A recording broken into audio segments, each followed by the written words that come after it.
Ooh, this is exciting. Okay. Hello. Okay. No.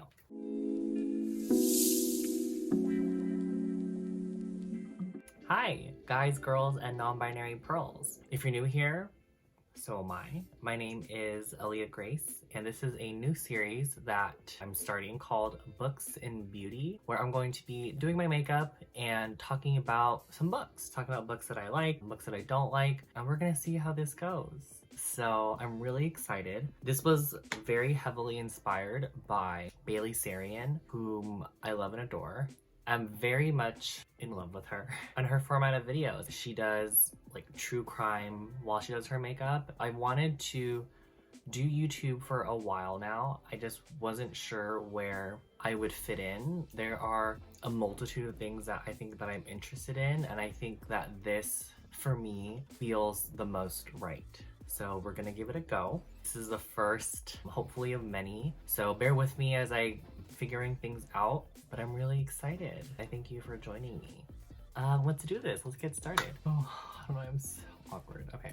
So today I will be talking about 5 books by Asian American authors I think you should read and add to your TBR or your to be read list. The reason why I chose to do this topic specifically first is, you know, I remember the first time that I had ever seen anyone who even like remotely looked like me on TV. It was Lucy Liu in Charlie's Angels. I remember thinking like, wow, she is so badass and she's just so beautiful. I remember how her presence had like, it deeply impacted me as a kid. I remember thinking like, oh my gosh, I want to be just like her. Seeing her on screen had like really deeply impacted me when I was younger. And obviously, Charlie's Angels isn't exactly a coming of age movie for, you know, 8-year-olds. What I realized later was that the impact that it had made on me stemmed from a lack of representation that I had just never experienced in my life. The problem at that point was, how was I, at 7 years old, going to become badass and beautiful, you know, Lucy Liu? Here we are 20 years later. I mean, you know, representation in the media today, it's still in a very developing state. But something that occurred to me as a young little bookworm was that all of the characters that I would picture in books, more often than not, unless it was like explicitly stated, in my head, they were white. And I didn't realize what a problem that could be, you know? I'm like talking to my reflection. I'm like, you know what I mean? It's not like it's the fault of the author. It was more that like I had allowed myself to be conditioned by this idea that stories were only told from a very specific perspective. Luckily, nowadays we have so many Asian American authors or Asian authors who are willing to tell their stories and in turn, you know, kind of our stories. And even if they're stories that like where Asians aren't at the forefront or like that don't highlight the trials and tribulations of the Asian American experience, I still find comfort in the fact that Asian American authors are telling the stories that they want to tell, whatever they may be. Okay, on to the actual books. So the first book that I want to talk about is called Miracle Creek, and it's by an author named Angie Kim. If you are on Bookstagram, the book community on Instagram, which was kind of my first time I'd ever dived into like books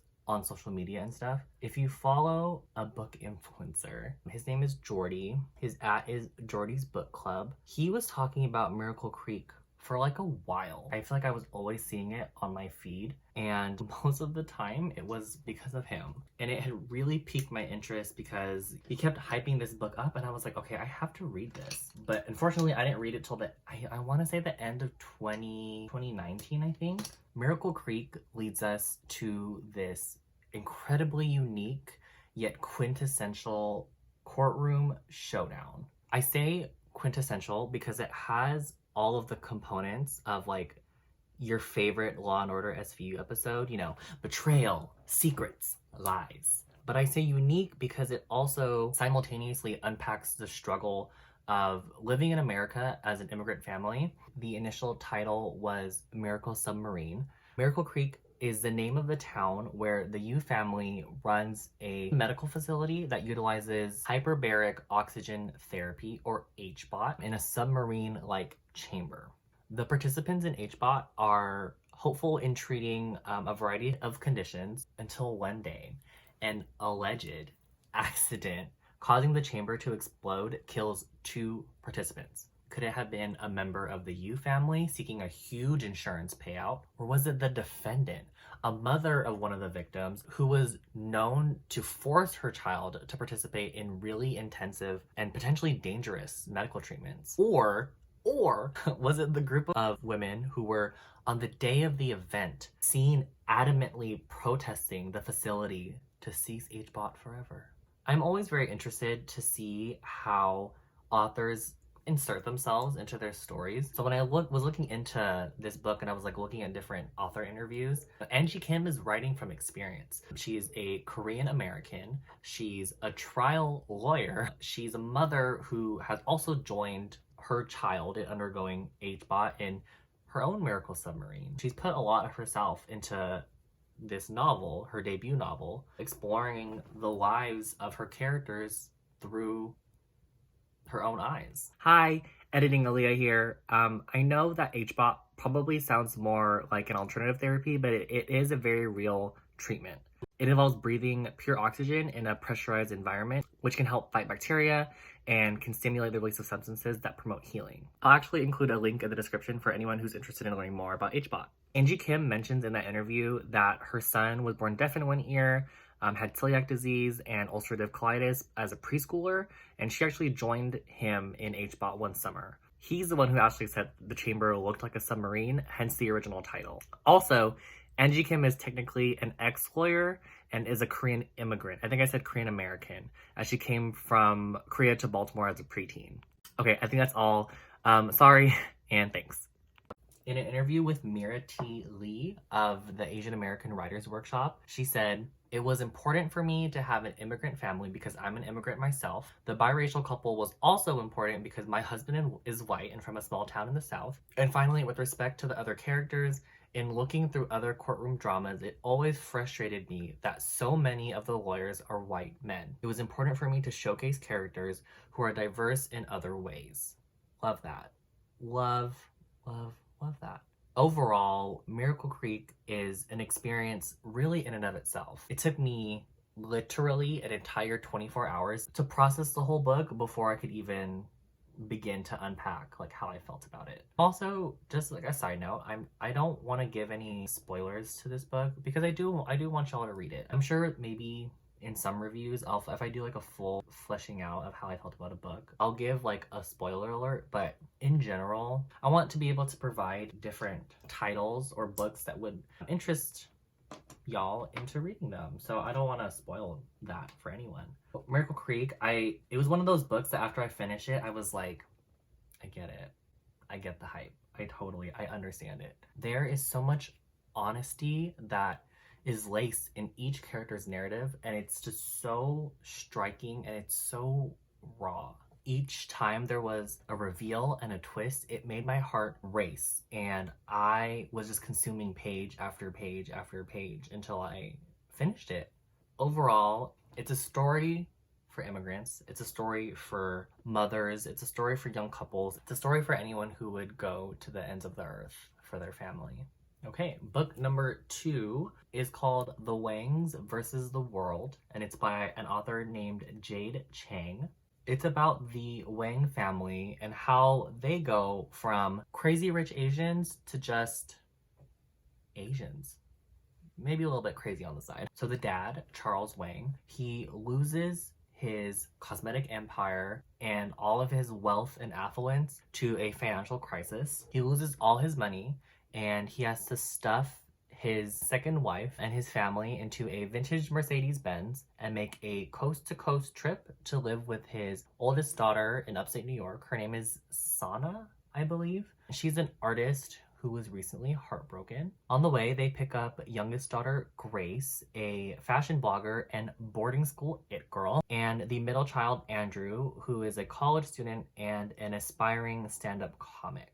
I think one thing that I absolutely loved about this book was the kids. I really loved the fact that all three of the Wang children were artists. None of the Wang siblings fit into like the Asian American model minority stereotype. None of them are, studious or timid. They're loud and they're artistic and they're creative. And I really love that about the characterization of the three of them. And I'm gonna be honest, I didn't think that was a big deal at first, but I think it's because they reminded me of me and my friends. Not to say that my friends aren't like timid or, studious. We don't fit the stereotype. To me, that just means that the characters seem very real, which I think is also very important. You feel like you know these people. The author, Jade Chang, said in an interview about the inspiration for the story, she said, and I quote, "I really wanted to tell a different immigrant story about an immigrant family that doesn't necessarily want to fit in,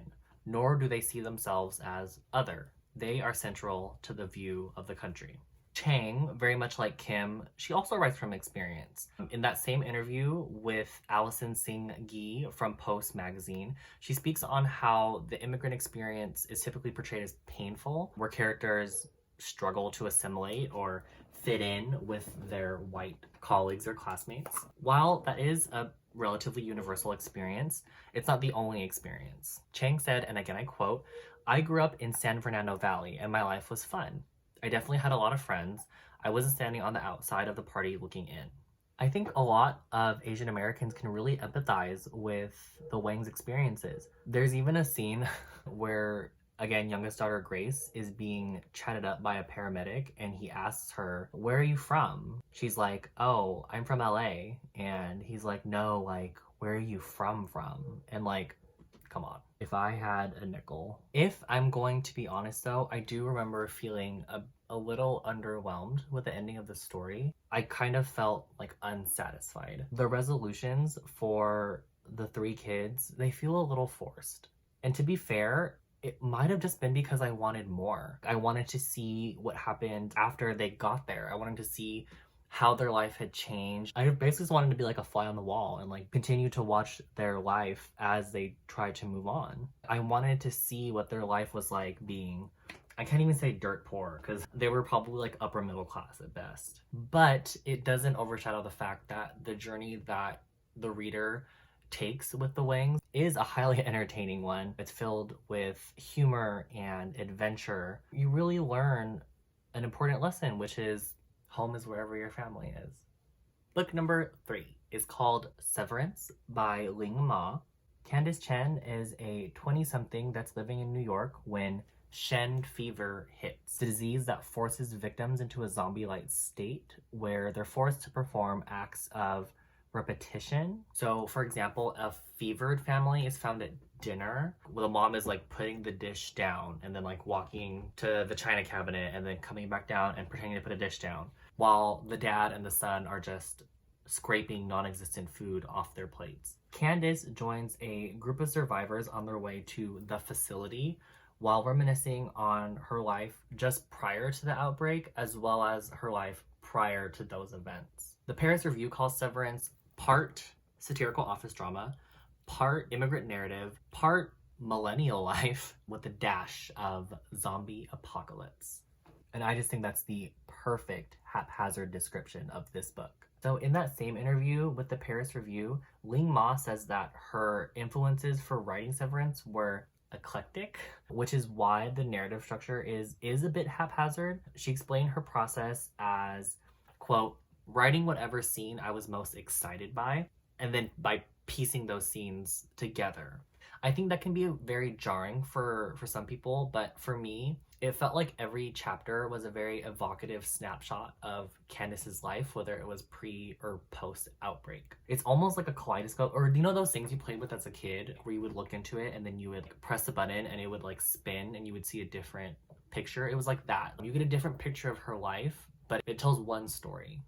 I don't know if that makes sense. The story isn't so much about Candice's immigrant experience, but more about the disconnect that she feels having grown up almost primarily in the United States. In an interview with Ryan Chapman of Long Reads, Ling Ma stated, "I didn't even know Candace was Asian American at first. I realized that when she goes to Shenzhen and Hong Kong, that there is a disconnect in being Chinese American and going back to China. I wanted to explore what exactly divided her from working in a printing press or a Chinese supplier and what that dissociation was like." End quote. You know, immigrant narratives are very near and dear to my heart, especially ones that are told from both the first and second generation. Candace's mindset about work really becomes clear as we see what she witnessed and experienced as a child, as well as the lessons that her mom taught her as she was growing up. Severance, you know, I think really it hits the nail on the head as Candace talks about her relationship with her parents, their ideas for her, and the language. It's resonance, you know, just like the lessons that my own mom taught me as a kid. It's gonna stick with me for years. Book number 5. Book number 5 is A Little Life by Hanya Yanigihara. This is another book that I feel like is pretty widely talked about. A Little Life follows the stories of 4 friends from college all the way up to adulthood. The book is written in 7 parts and starts with the men shifting perspectives until the later parts where Jude shifts into focus.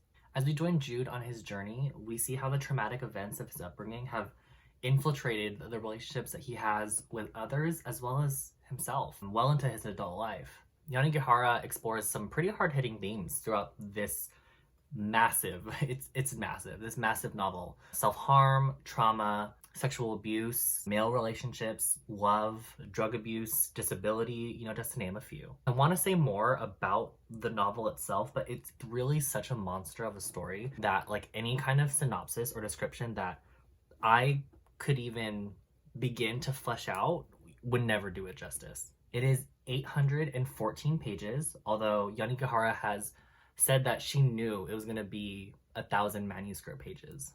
So I had initially purchased A Little Life as an audiobook. I didn't really notice the page count at first. I literally just thought that all audiobooks were that long. It took me weeks to finish this book, and I never had like a second thought about it. Again, I thought that that's how all audiobooks were until I passed by it one day at Barnes & Noble and I saw it and I was like, this book is huge. That's why I felt like it took years to listen to this book. There were some points in the story where I remember I would like pull over and listen to the book and cry, or I would like get home from wherever I was coming from and I would just sit in my car, keep listening to the book, and again, just cry. So to say that A Little Life is an emotional roller coaster is an understatement. A Little Life is like if you were riding an emotional roller coaster and then you got Final Destination off and you were just falling into a sea of emotions. You know, it starts off fine. It starts off with like, you know, a cast of 20 somethings. And then from there on, it's just punches. In fact, Yanigihara said that it was a fight between her and her editor regarding how much a reader can take. She said, and I quote, "To me, you get nowhere second-guessing how much a reader can stand and how much she cannot. What a reader can always tell is when you are holding back for the fear of offending them. I wanted there to be something too much about the violence in the book, but I also wanted there to be an exaggeration of everything, an exaggeration of love, of empathy, of pity, of horror. I wanted everything turned up a little too high, or to be always walking that line between out-and-out sentimentality and the boundaries of good taste." When I was learning more about this book and about Hanya Yanigihara, I kind of have a crush on her. I mean, look at her library. Tim Adams of The Guardian described Yanigihara as, quote, "a likably measured presence, relaxed, Manhattan sharp, self-effacing, quick to find the laugh in things."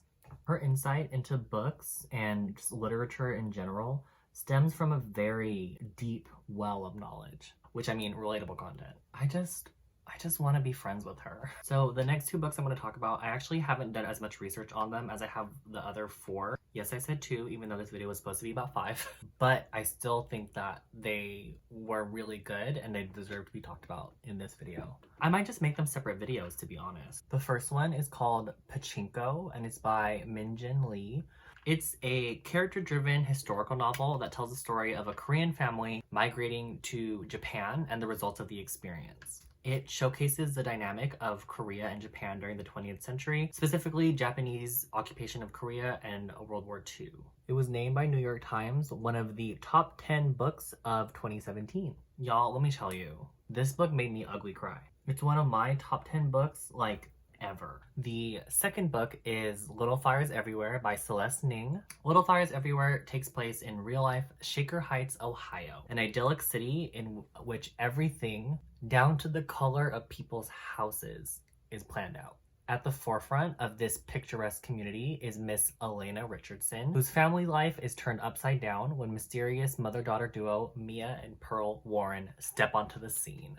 Sorry if that sounded like a commercial. I wrote my own synopsis of it, which is what I'm reading off of. It was actually picked up by Hulu, produced and stars Kerry Washington as Mia and Reese Witherspoon as Elena, and it was pretty good. I'm not gonna lie, it was pretty good.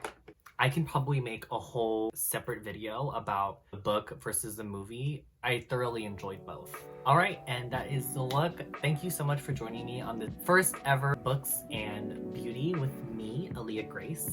Let me know your thoughts. Let me know if any of these books are on your TBR or if you read them before. Comment down below what you thought of them. Comment down below if you have any recommendations for me, because I'm always open to add more books to my TBR because it is never ending. Let me know how you liked this video, if you think I should continue to make this style of video, because I really enjoyed it. And let me know what else you want to see from me in the future. I'm asking a lot of you. I'm really sorry. If you enjoyed this video and want to see future content from me, feel free to like, subscribe, and comment down below. I really appreciate you watching this video. Hope you have a great rest of your day. I love you.